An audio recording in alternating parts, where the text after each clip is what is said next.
বেশ আলোচনা সমালোচনার সম্মুখীন হয়েছেন মুফতি আমির হামজা।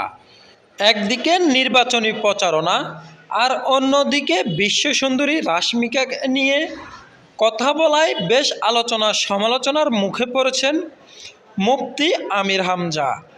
ওয়াজের মধ্যখানে বিশ্বসুন্দরী রাশমিকা নিয়ে আলোচনা করায় বেশ তোলপাড় সৃষ্টি হয়েছে। মুফতি আমির হামজা 1992 সালের 28 অক্টোবর বাংলাদেশের কুষ্টিয়া জেলার সদর উপজেলার পাটিকবাড়ি ইউনিয়নের 2 নং ওয়ার্ড বাবিরাবিটায় জন্মগ্রহণ করেন। মুফতি আমির হামজা সর্বপ্রথম কোরআন হেফজ সম্পন্ন করেন। এরপর তিনি কুষ্টিয়ার একটি কওমি মাদ্রাসা থেকে ইফতা শেষ করেন।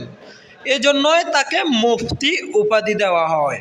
তবে তিনি কওমি মাদ্রাসার পাশাপাশি আউলিয়া মাদ্রাসাও পড়াশোনা করেন এবং আউলিয়া মাদ্রাসা থেকে আলিম পরীক্ষা দিয়ে তিনি কুষ্টিয়া বিশ্ববিদ্যালয়ে ধর্মতত্ত্ব বিষয় নিয়ে পড়াশোনা করেন। সেখান থেকে তিনি স্নাতকোত্তর ডিগ্রি পাশ করার পর ওয়াজ মাহফিলের মাধ্যমে তার কর্মজীবন শুরু করেন। প্রিয় দর্শক, মুফতি আমির হামজা হুজুরের ওয়াজ মাহফিলগুলো আপনার কাছে কেমন লাগে কমেন্ট করে জানিয়ে দিন আপনার মহামূল্যবান মন্তব্যটি। আর আপনি যদি আমাদের এই চ্যানেলে নতুন হয়ে থাকেন তাহলে আমাদের চ্যানেলটি সাবস্ক্রাইব করে পাশে থাকার জন্য অনুরোধ জানাচ্ছি। ধন্যবাদ।